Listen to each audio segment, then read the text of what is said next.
just how it takes light in every way. So there was a lot of effects elements that we knew we had to create that we didn't know exactly what they needed to look like. We had an idea. You can kind of imagine what low-lying fog would look like, for example, but without actually seeing it in action, you don't get the nuances that sell it as being realistic.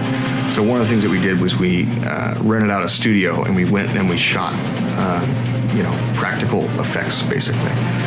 We shot, for example, dry ice pouring out of buckets and falling over the floor, and looked at it from many different camera angles to try to see what happens when it interacts with objects and moves around the objects. It was pretty fun. We got to do lots of things with like air cannons shooting through the ice to see what would happen when a character would walk through a foggy ground, how it would swirl around his feet. We also shot reference for doing dust, like heavy blowing dust in the air, where we took bags of flour and shook them in front of a fan and watched it go through the air. That was great fun.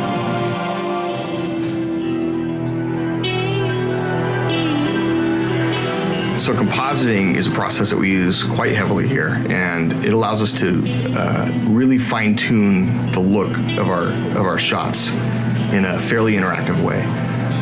When you're traditionally rendering 3D objects, it can take hours and hours and hours to produce a frame. What we found really useful, and we use this quite a bit, is we render everything out to multiple render passes. We basically split the lighting information from the surface information, and we will render out, in some cases, hundreds of different layers that we'll then bring in to our compositing package and reassemble.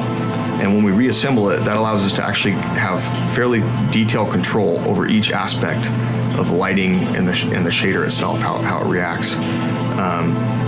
We'll separate characters from environments and props from characters and effects and everything, and put it all back together. And it really gives us this exploded view of our whole scene that allows us to go into any area, focus on it, and change the look of it slightly. And so the real challenge is to pull it all together at the end and make it look like it was all rendered at once, and that every frame of our cinematic looks as good as it can. It looks like a painting, essentially.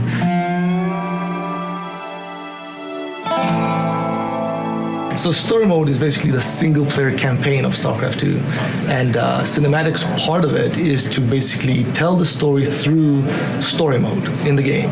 So what I'm going to show you here is basically an overview of one of the characters in the game, Jim Raynor, and it takes place in Marsara Bar, which is the start of the game, and that's where we first introduced Jim Raynor to you, which is 4 years after the original StarCraft.